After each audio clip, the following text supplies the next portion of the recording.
Me están cuestionando que adoctrine a mis alumnos y alumnas en los ideales del feminismo, transinclusividad y demás. Os jodéis. La educación no es solo enseñar a sumar y restar, multiplicar, dividir, ni a leer y todo eso, sino también a diferencia de todos vosotros que criticáis esto, a ser unas personas funcionales para la sociedad y tener dos dedos de frente que permita que todo el mundo pueda vivir en paz. O sea que si vosotros queréis enseñar a vuestros hijos a ser unos racistas, machistas, homófobos, transfobos, etc, tranquis, que yo voy a seguir enseñándoles todo lo contrario, os guste o no. ¿Estoy adoctrinándoles en una ideología que vosotros no queréis? Bien, denunciadme, la ley me protege porque educación y hace tiempo que dice que hay que educar en estas ideas de igualdad y tolerancia. O sea que voy a repetir lo dicho antes, os jodéis, seguiré adoctrinando a vuestros hijos, a vuestras hijas y no podéis hacer nada para impedirlo. ¿Qué tal, amigos? ¿Cómo están? Muy buenas noches. Saludos a todos en esta entrevista colaborativa entre los canales de Derecha Mexicana y el canal de Y que Viva Cristo Rey. Aquí con nosotros está la profesora Sadi Chávez. ¿Qué tal, Sadi? ¿Cómo estás? Muy bien, Ricardo, muchísimas gracias por la invitación. Es un placer estar aquí contigo hoy. Qué bueno. Para los que no lo conocen, perdón, Sadi nos habla desde el estado de Texas, en Estados Unidos. Sadi, ¿por qué no le platicas un poquito al público lo que tú haces, a qué te dedicas, cuál es tu óptica dentro de esta batalla cultural? Bueno, sí, por supuesto. He nacido en Cuba y me he criado en España. Y hace 8 años me mudé a Estados Unidos. Primero estuve un tiempito en Florida y hace 3 años me mudé a Texas y comencé a trabajar como profesora en el programa Bilingües de aquí de Texas. A través de este programa me abrió el campo de las ideas de realmente acercarme a la comunidad, sobre todo a la comunidad mexicana, que es en su mayoría los hispanos que se encuentran aquí en Texas. Por el contrario, bueno, ya saben, en Florida la comunidad hispana es mayoritaria cubana y venezolana, pero por acá pues estamos más cerquita con los tejanos y los mexicanos. Y a partir de este programa, pues descubrí y me acerqué a la comunidad muchísimo más y descubrí sus necesidades y sobre todo sus necesidades a través de la educación y cómo estas necesidades afectaban a los niños y cómo podríamos mejorar esas relaciones entre las familias hispanas y las familias aquí de Estados Unidos y pues el gobierno en general. Ok, perfecto. Y a ver, Sadi, lo que tú mencionas es muy importante porque el tema de educación dentro de un espectro de batalla cultural es un tema del que normalmente no se habla. Por ejemplo, en México, para comentarte un dato rápido, en México la educación ha sido prácticamente desde 1907, que fue cuando nació nuestra constitución actual, ha sido una herramienta de adoctrinamiento del Estado. A través de la educación, el Estado pues ha escrito la historia a su conveniencia, ha enseñado a odiar a los niños, a odiar a la religión, a odiar a ciertos personajes históricos, a ciertos países. Tú que, por ejemplo, te criaste en España, yo te lo digo de forma muy directa, en México a los niños se les enseña a odiar a España. Es una realidad desde el aparato de educación pública y es pocos los menores o incluso los adultos que se atreven a romper estas leyendas negras, estos paradigmas. Quisiera iniciar con una pregunta muy puntual hacia ti. ¿Qué importancia tiene la educación en la batalla cultural? Porque una persona que está haciendo activismo de derecha, activismo pro vida, pro libertades individuales, pro libertad de expresión, pro familia, ¿por qué debería de interesarse en la educación? Bueno, realmente la educación es la base fundamental de esta batalla cultural, es lo que necesitamos enfocarnos pues mayoritariamente, puesto que si perdemos a nuestros niños, si perdemos a nuestros jóvenes, es muy difícil poder realizar un cambio generacional y volver a establecer esos valores que tanto nos hacen falta, que tanto necesitamos, y también mantenernos alejados de todas estas ideas, de todo este adoctrinamiento, como mismo comentabas, que se está introduciendo en nuestras comunidades. Entonces la educación es la base de absolutamente todo. Si no tenemos educación, si no nos informamos, si no comparamos, aprendemos de nuestra historia, no tendremos un futuro. Por lo que realmente tenemos que luchar muchísimo por proteger a nuestros niños, proteger la enseñanza y tratar de frenar todas estas ideas que están tratando de crear una alienación entre los niños, la familia y cómo también vemos el Estado y su funcionamiento en la sociedad. Oye, ahí en Estados Unidos, ¿cómo funciona la educación? ¿Quién dicta el contenido educativo? ¿El gobierno federal o el gobierno local? Bueno, realmente se siguen unas directrices desde el gobierno federal, pero recordamos que los Estados Unidos pues tiene también su propia jurisdicción dentro de cada estado. Entonces realmente esto va a variar bastante. Dependiendo de en qué estado te encuentres, tendremos distintos programas educativos y también tendremos distintas, como decir, ideologías, dependiendo del partido político que esté controlando el gobierno en ese estado. Por lo que realmente la enseñanza que podemos encontrar en un estado como California, que es muy liberal, o Nueva York, no va a ser la misma enseñanza que podemos encontrar en el estado de Texas o en el estado de Florida. Dependerá de esas instituciones y dependerá de la ideología política que esté controlando el estado. Para hablarles un poquito, por ejemplo, sobre el estado de Texas, hay 4 estados en Estados Unidos que tienen implementado el programa bilingüe. Son estados que en su mayoría tienen mucha población hispana, por lo que se les favorece a través de la enseñanza que los niños tengan acceso a crecer en este programa en el cual pueden aprender a leer y a escribir en ambos idiomas y luego a medida que van creciendo se van enfocando más hacia el inglés para conseguir pues sus grados para poder ir a la universidad en un futuro si desean. Pero es muy importante que tengamos este programa, puesto que pues tenemos nuestra lengua madre, nuestra lengua materna, y se ayuda y se protege a enfatizar esa cultura que tenemos a través del idioma y para poder pues continuar conectando, por ejemplo, a familias que todavía no hablan el idioma inglés a través de sus hijos, a través de esta nueva generación con la vida estadounidense. Por lo que, como he dicho, depende de cada estado y tenemos que ser muy sabios a la hora de elegir a qué estado de Estados Unidos nos gustaría movernos. Ok. Oye, Sadi, una pregunta. ¿Tú consideras que la escuela se ha vuelto un espacio de adoctrinamiento político actualmente?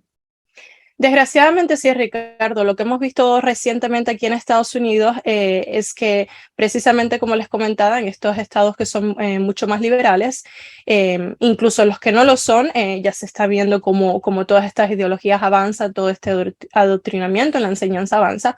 Tenemos muchísimos ejemplos recientes de cómo se ha implementado material escolar, el cual no está adaptado a lo que los niños deben estar estudiando o sea, a lo que se debe dar en las escuelas. Son materiales que no están aptos para la edad de estos niños o el desarrollo sociocultural que el niño tiene que tener a diferentes edades. Hemos visto recientemente libros que les he presentado en una de mis charlas en los cuales se habla de educación sexual a temprana edad. Y no es que este tema sea un tema que no se deba tocar, pero hay que ser muy, muy cauteloso en cómo este tema se acerca a los niños. Y por supuesto hay edades y etapas en las que esta información se debe recibir y cómo se debe recibir. Desgraciadamente, esto es una pues de las mayores desgracias que estamos sufriendo aquí en la sociedad, el cual está rompiendo la inocencia de estos niños a través de la hipersexualización. Y otro, por ejemplo, otro frente grandísimo que tenemos introduciéndose a la educación de nuestros niños es también incluso enseñarles esta teoría marxista de la teoría crítica de la raza. Por lo ¿Qué es cual eso? estamos... sí. ¿Nos puedes platicar un poquito de eso? Porque en México, como tal, no tenemos eso, pero es algo que se quiere importar. En México ya se escucha un término que es los afromexicanos, que es copiado de los afroamericanos. ¿Le puedes explicar muy rápido a la gente qué es eso de la cultura crítica de la raza? ¿Cómo es?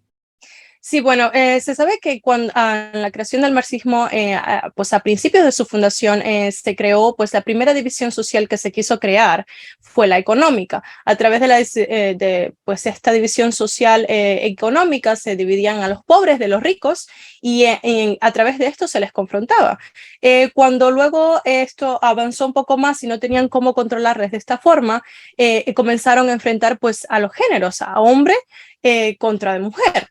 Y al pues, ideologías avanzar, han creado otros tipos de separaciones entre la sociedad para crear conflicto, por lo cual vemos que cada vez más, en vez de pues, combatir el racismo y tratar pues, una igualdad, una equidad en la sociedad, vemos cómo se crean estos nuevos grupos, por ejemplo, del indigenismo, de los afrodescendientes, que por cierto, a mí me parece una cosa muy curiosa, es que se está reclamando pues esta cultura, por ejemplo, africana, cuando quizás pues ha sido tu abuelo, tu tatarabuelo, y realmente no tienes una conexión directa con África a través de pues, ya 3 generaciones. Sí que tienes tu raza, pero no tienes esa identidad cultural. En cambio, se hace lo contrario y como bien comentabas antes con la leyenda negra, se crea odio hacia, por ejemplo, España, que ha sido pues, pues el gran imperio de la cultura que se ha exportado a América y de la cual pues le debemos muchísimo, pero sí que se crea un odio, un resentimiento hacia España, mientras, por ejemplo, se crea pues vínculos y lazos con países o continentes que ya realmente por muchas generaciones no estamos conectados. Es muy, muy, muy curioso que se lleven las dos cosas y pues que comiencen a implementar esta leyenda negra que tantísimo daño nos está haciendo y que nos está separando como sociedad. Sí que es verdad que este tema de la teoría de la crítica de la raza se toca muchísimo más en Estados Unidos, puesto que aquí pues los grupos culturales, las razas tenemos mucha más variedad de lo que se puede encontrar en México quizás, pero sí que puedo comparar esa teoría en cómo se está implementando en México a través, por ejemplo, del indigenismo y, como mismo estás comentando, a través de pues, nuevos grupos como el afromexicano y pues crear todas estas divisiones sociales, las cuales victimizan a estas minorías en contra de la mayoría y pues a través de esa victimización pues hacen que nuestros niños crezcan con un complejo, incluso pues con este bias positivo, con este, pues es el efecto contrario de lo que sería racismo, pero realmente no tiene un buen efecto en nuestra sociedad, puesto que al crecer con esta dependencia hacia el gobierno, al crecer con este complejo que nos enseñan de que pues tenemos desventaja porque somos de familia indígena, tenemos desventaja porque venimos de una familia negra, tenemos desventaja porque cómo he comenzado pues, mi vida, mi nivel socioeconómico, nos crean estos complejos y no nos dejan avanzar, no nos dejan llegar a las posibilidades que sí que tenemos. Que te digo que en México es una mentira absurda esa que se pretende imponer, porque la verdad es que en México no existen razas. O sea, para mí en México es absurdo hablar de racismo, porque en México no hay razas. En México todos somos mestizos, y es la Así realidad. Incluso la gente, porque no sé si tú sepas, que el gobierno tiene un registro de gente indígena en México. Entonces, el gobierno en este registro da de alta a las personas que ellos consideran que son indígenas, pero siempre te topas que todos los supuestos indígenas se apellidan o García, o Sánchez, o Rodríguez, o López, o Pérez. Entonces, oye, ¿cómo me hablas? Son indígenas y todos estos tienen apellidos españoles. Es absurdo. La realidad es que son mestizos con ciertas características físicas, pero no podemos decir que son de una raza específica, porque pues, no. En México las razas puras prácticamente son inexistentes. Sí, se confunden muchos términos, la raza con la identidad cultural. Yo siempre les digo que podemos tener una identidad cultural, podemos ser hispanos, podemos ser indígenas, podemos ser negros, podemos ser blancos, pero esa identidad cultural no define a la persona que eres, no define tu interior, no define quién eres como persona y qué cosas puedes lograr en la vida. Si aceptamos ese concepto que nos quieren vender desde la izquierda, en el que tenemos que categorizarnos en estos grupos y que automáticamente por ser parte de este grupo estamos en desventaja, eso ya emocionalmente nos pone en un nivel en el cual no nos permite progresar. Sí, estoy de acuerdo. Oye, esa es una pregunta. ¿Tú consideras que los gobiernos deben tener injerencia en los planes de estudio de las escuelas? Bueno, siempre desde el gobierno se crea un plan educacional, pues con ciertas guías, las cuales se deben cumplir para un óptimo aprendizaje. El problema es cuando estas guías se ven totalmente politizadas y les infiltran la ideología de ese partido que tienen a su conveniencia. Entonces no están realmente pensando en la educación de estos niños o en un futuro mejor para el país, están simplemente pensando en de qué forma van a adoctrinar a esta generación para ellos pues quedarse en el poder apoderarse pues, de las mentes de estos futuros jóvenes y realmente pues acumular esos votos en vez de preocuparse de realmente que se formen, que crezcan, que se eduquen y que sean una parte valiosa de la sociedad. Entonces sí que desde el gobierno se debe crear ciertas guías, pero está en nuestra atención ver como ciudadanos, cómo podemos controlar que el gobierno no sobrepase estas guías y permita que continuemos siendo ciudadanos libres y que elijamos nuestro camino y nuestro aprendizaje. Oye, y el otro día, por ejemplo, veía una propuesta que señalaba que el sector privado debería tener una injerencia importante en los planes educativos porque al final del día la gente va a usar esos conocimientos en beneficio del sector privado. ¿Tú qué consideras de esa idea?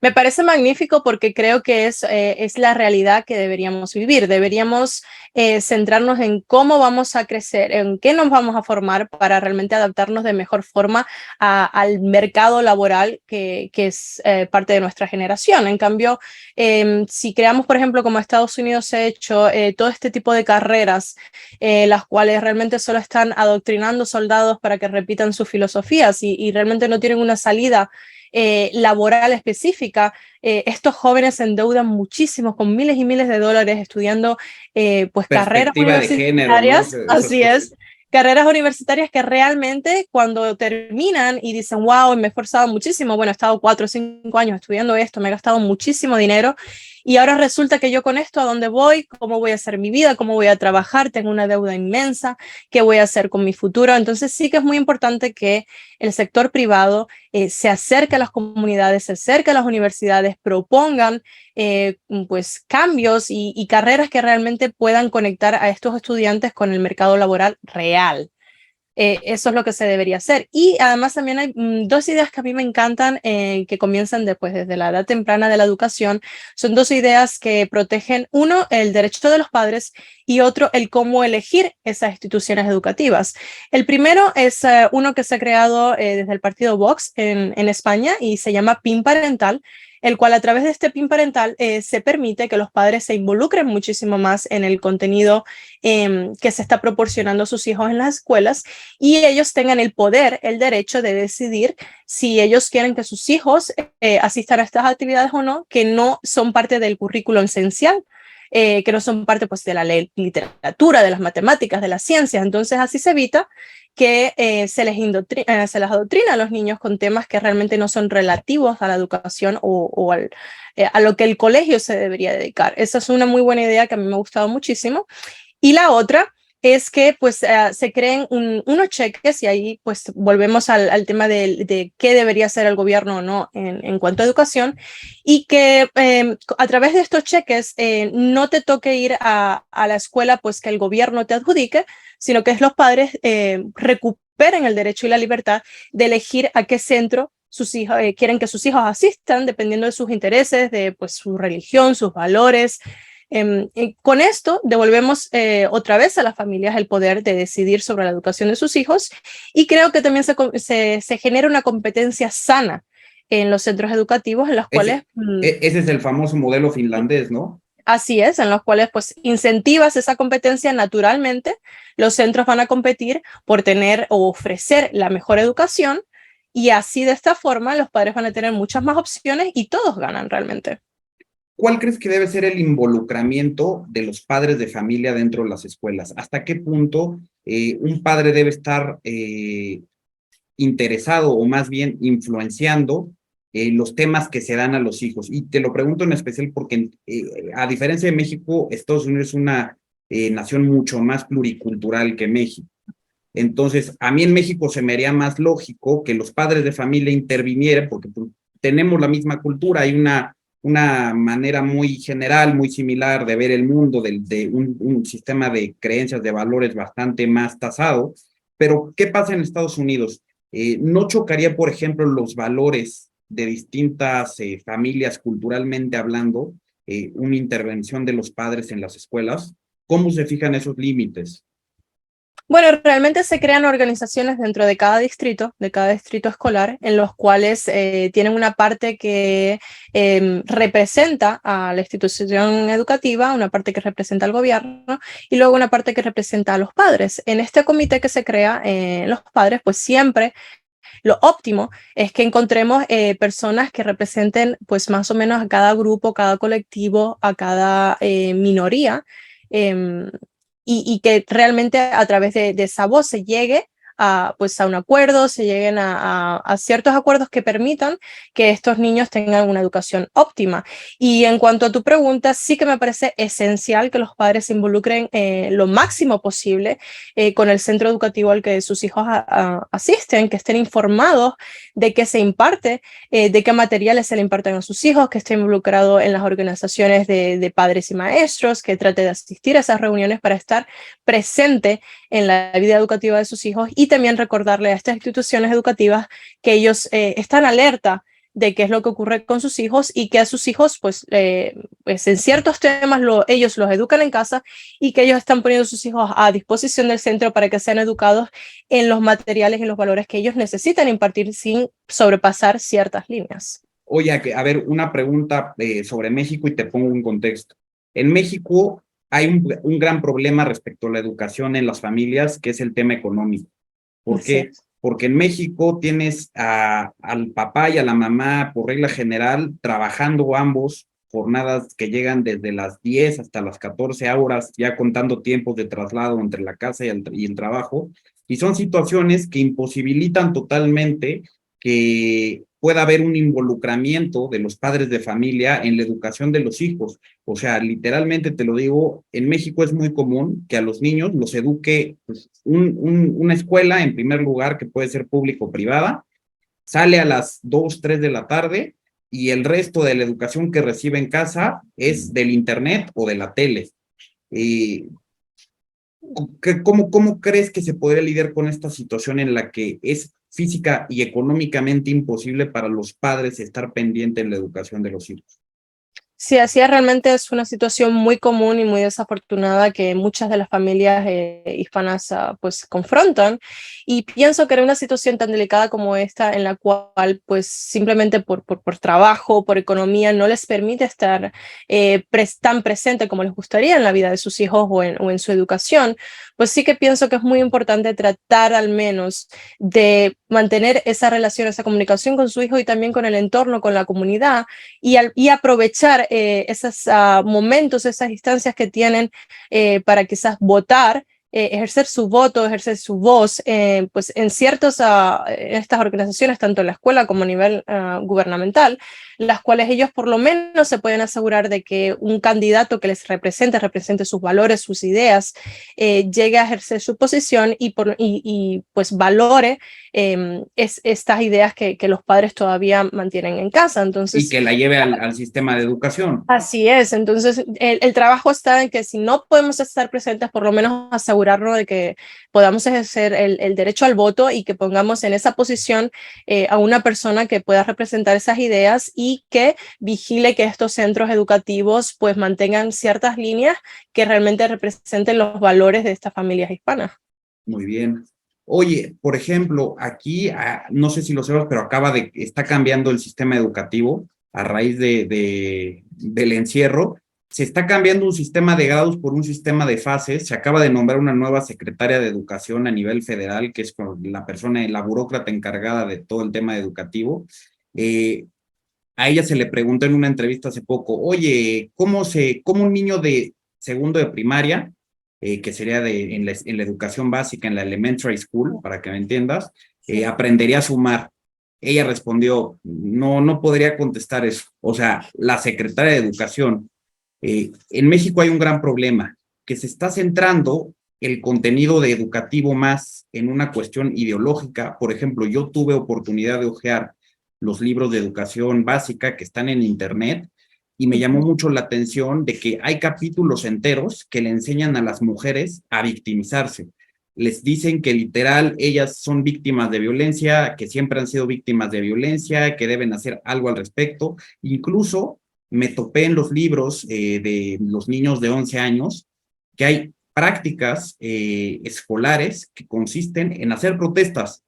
O sea, imagínate esto, o sea, en el libro dice, oigan, vamos a hacer una protesta social, y les explica, tienen que agarrar carteles y pintar así y asá y escribir este tipo de cosas y para protestar. O sea, es una situación en la que a los niños se les enseña, en lugar de matemáticas, geografía, historia real, a protestar.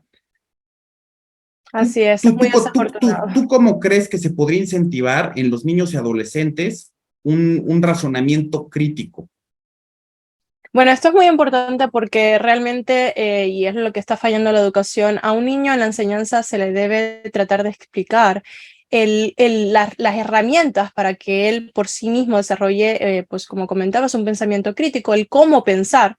Y en cambio lo que está ocurriendo ahora desde los centros es que se les dice el qué pensar. Entonces este niño crece escuchando simplemente lo que tiene que hacer, lo que tiene que decir, cómo tiene que pensar, sin realmente desarrollar pues estas, lo que llamamos aquí skills, como esas herramientas que pueden utilizar en un futuro Aptitudes. sí, para pues desarrollar su cabeza, desarrollar pues esas nociones de discernir realmente de lo que es bueno, de lo que es malo y cómo tomar las mejores decisiones en su vida. Y a mí me parece, volviendo a lo que había comentado antes, que ahí es donde está la decisión de los padres de familia, ahí es donde está la decisión de los ciudadanos, de ver, por ejemplo, cómo se ha elegido como representante de educación a una señora como la que comentabas desde el gobierno, las cuales pues no estoy muy segura si ha ido a votación o no, pero sé que ha sido aprobada por el gobierno. No Ahí se tenemos vota. que decir, Ese claro, lo puesto no se pone el vota. Ajá. gobierno y dice, bueno, esta señora es la que yo quiero que represente pues a la educación y vemos que hace cosas como esta. Entonces, ¿qué pasa?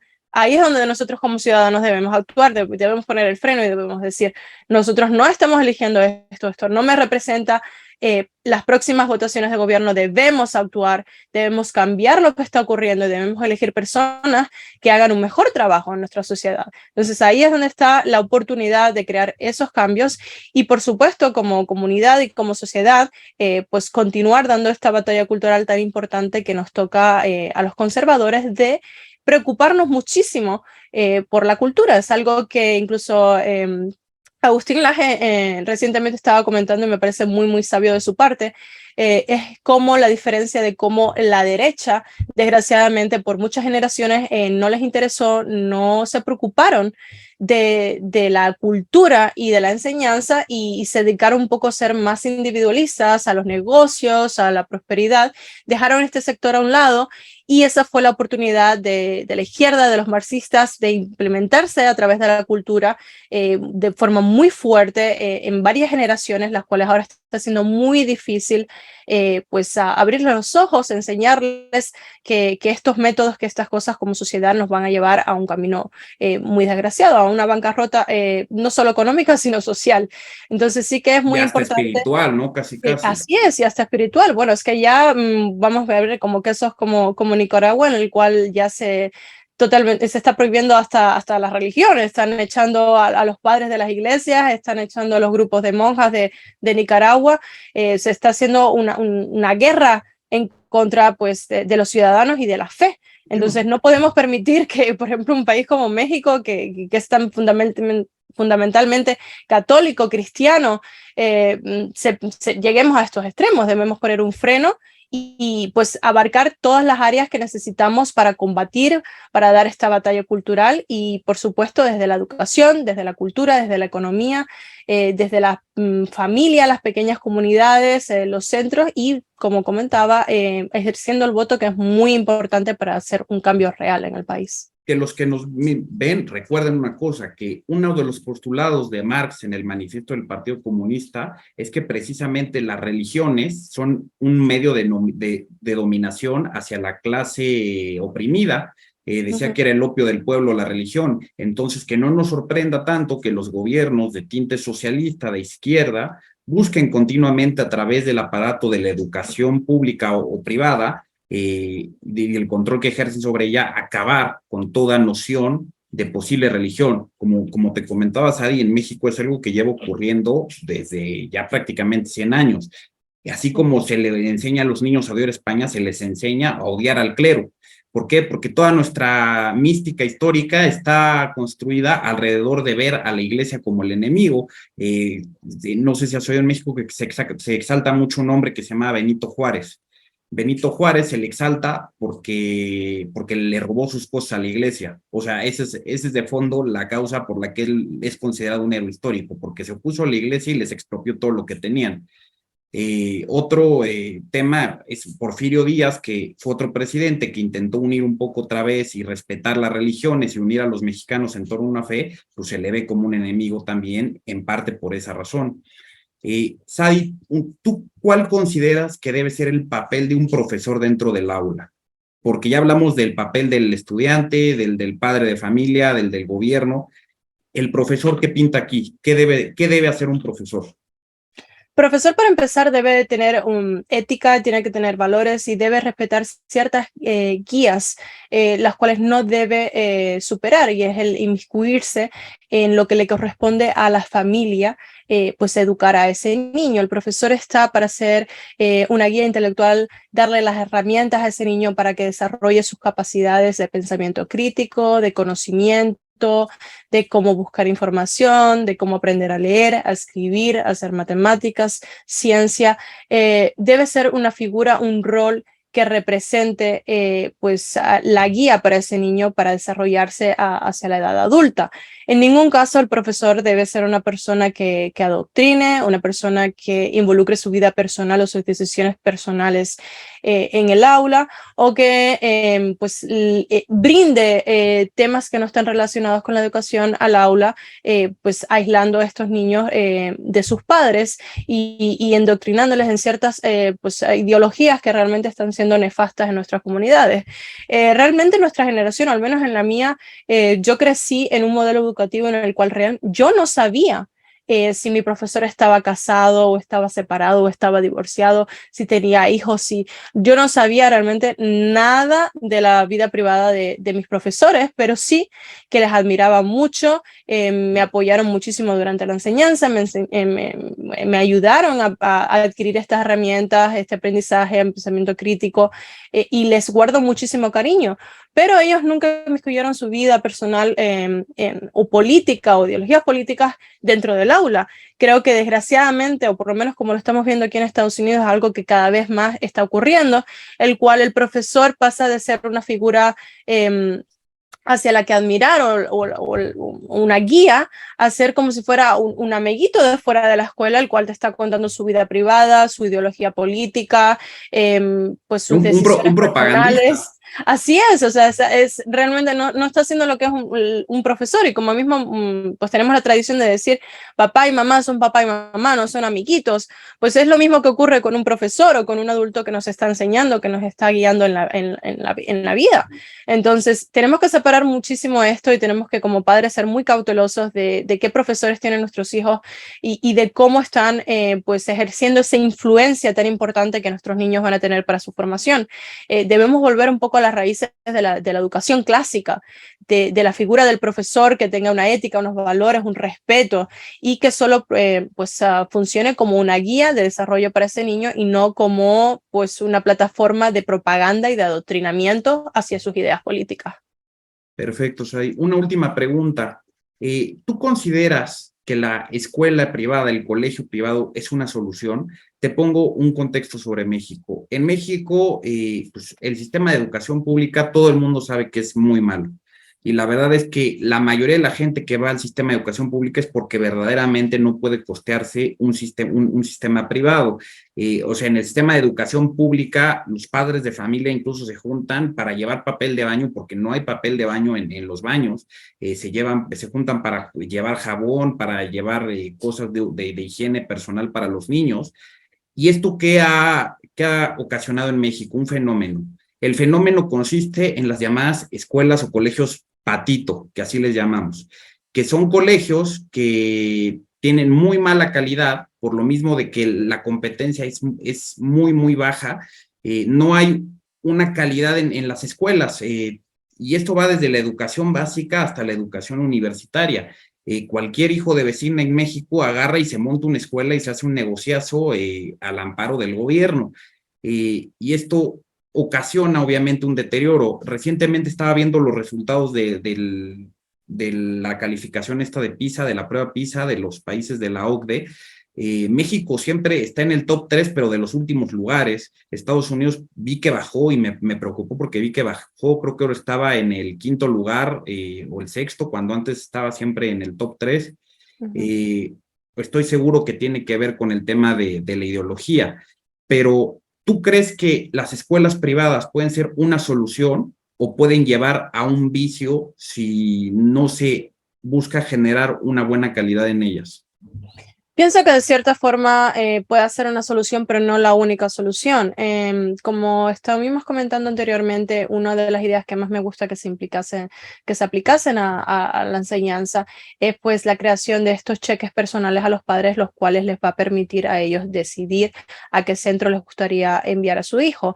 Las escuelas privadas están muy bien para quien pues quiera optar por ese tipo de educación, por un centro más específico en el cual pues quizás es católico, es cristiano o es pues más enfocado a las ciencias o diferentes cosas que esta institución privada puede ofrecer y para quien desee pues pagar por ello. Pero debemos proteger también la escuela pública. ¿Y cómo podemos crear o incentivar esta demanda, esta oferta, el que compitan entre ellas? Es no darle el poder al centro. Como bien comentabas, existe pues el dinero que se envía federal desde el gobierno a estas escuelas porque tienen ya pues, un número de alumnos más o menos dependiendo de dónde vivan y se les asigna una cantidad de dinero que ellos deciden de redistribuir de la forma que ellos vean necesaria.